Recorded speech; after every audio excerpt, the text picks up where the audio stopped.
We have some new updates from the Department of the Treasury with regard to the $25 billion Emergency Rental Assistance Program. I'm going to tell you what the latest is coming up.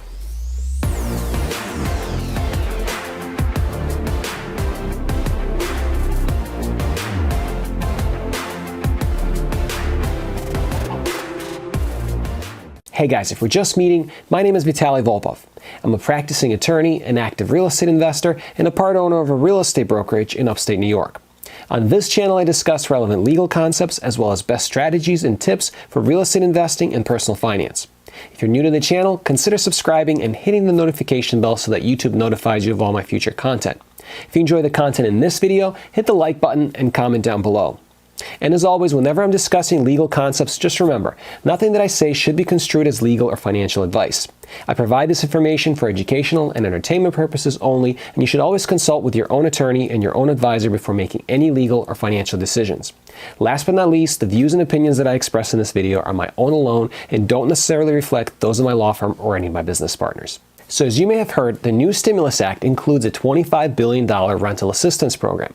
I covered the terms of the program, what's required, who's eligible in another video that I will link in the description below and in the YouTube card above. If you haven't watched that video yet, go watch it and then come back to this one for the updates. So there are a few new pieces of information that the Department of Treasury has just released on their website. The first one is with regard to which state and local governments are eligible for the program funds. So just as a recap so that you understand how this is supposed to work, the U.S. Treasury appropriates $25 billion toward rental assistance. This is for the entire country.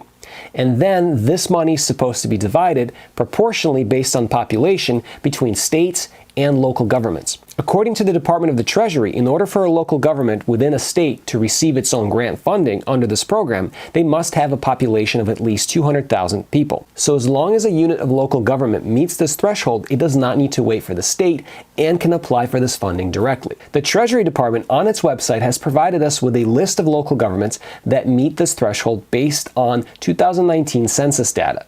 I'm going to put a link to this list in the description of this video so that you guys can access it if you want to see whether you live in a county or a city which is on this list. In my case, there are several counties, cities, and towns which meet this 200,000 resident threshold. But just because these municipalities meet the minimum threshold, it does not mean that they will actually be receiving any of this funding. And this is because the Department of the Treasury actually had a deadline of January 12, 2021, by which grantees, who are the municipalities or the states, were supposed to apply for this funding. And the Department of the Treasury website actually says that eligible grantees that do not provide complete information by 11:59 p.m. on January 12, 2021 may not receive an emergency rental assistance payment. So unfortunately, if your state or municipality that was eligible to apply didn't apply by this due date, it may be that it will not receive this funding. Now, I can't imagine that any counties or states who have residents that are struggling right now, who are behind on rent, and who have landlords who have residents that are not paying them rent,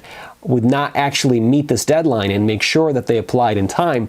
But anything is possible. I tried calling the Department of the Treasury to find out which states and municipalities actually applied for this by this due date, but I wasn't able to get through to anyone and I didn't get that information. This information should become publicly available very soon because there are certain reporting requirements that come along with this program. The Department of the Treasury is supposed to publish reports on which states and which municipalities applied for this funding and how much funding they actually received. A lot of you have asked me the question of when will this program roll out in my state or my municipality.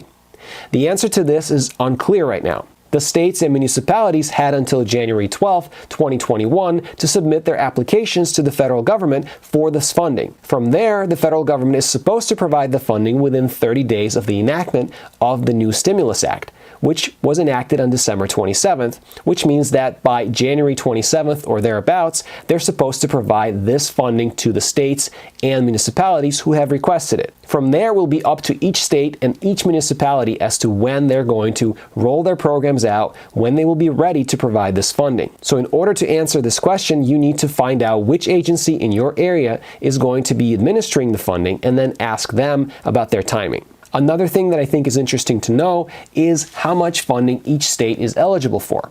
And the Department of the Treasury provided this information in another document that I will link in the description below. As I mentioned in my last video, the minimum amount of assistance that would be provided to a state is $200 million. So if a state's proportional share of $25 billion would come out to be less than $200 million based on that state's population, the state would still receive at least $200 million because of this minimum threshold. And in this document, you can see the state population numbers estimated by the Department of the Treasury based on 2020 and 2019 census data. And you can also see the state share of the total population, which then results in a maximum state allocation.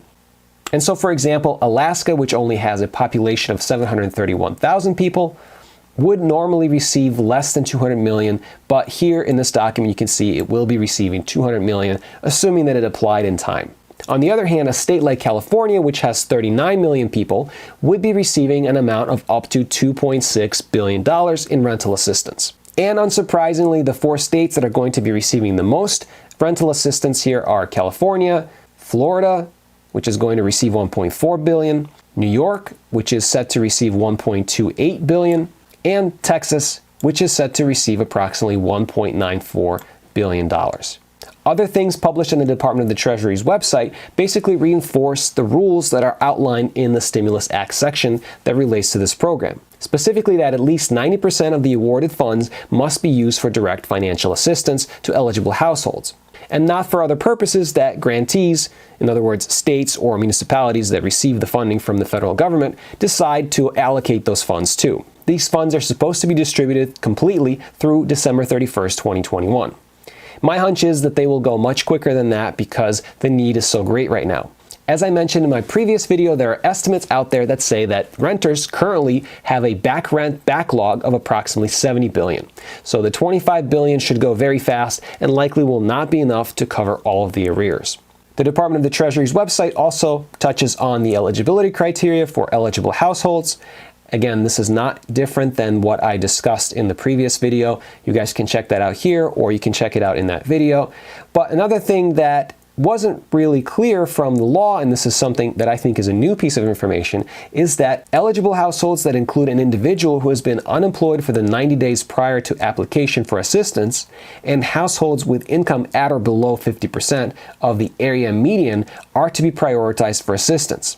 So those households are going to be prioritized before any of the other ones will be. And that makes sense because these households are presumably the ones that are suffering the most right now and the ones least able to make the rental payments. As a final note for this video, there is a reference to the application process on the Department of the Treasury's website, which basically says that an application for rental assistance can be submitted by an eligible household or by the landlord themselves.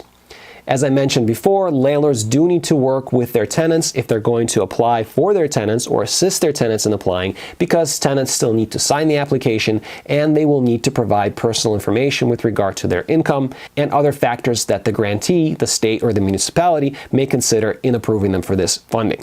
In my next video, I'm going to go over the frequently asked questions document that the Department of the Treasury just released with regard to this program. It contains a lot more detail with regard to the program and the application process that both landlords and renters will find very interesting. So stay tuned for that. I should be releasing that within the next few days. And that's going to do it for this video, guys. If you enjoyed it, do me a favor and hit the like button. If you like this type of content, definitely subscribe to my channel so that you don't miss any of my future videos. And if you guys are interested in diversifying your portfolio from real estate by investing in the stock market, consider signing up for a commission-free platform like Webull. Currently, Webull is providing 4 free stocks if you sign up using my link in the description below and deposit at least $100 on their platform. The stocks could be valued up to $1,600 each, but at the very least, if you get 4 stocks, you will get at least $21. So thanks again for watching, have a great day, and I will see you in the next video. Take care.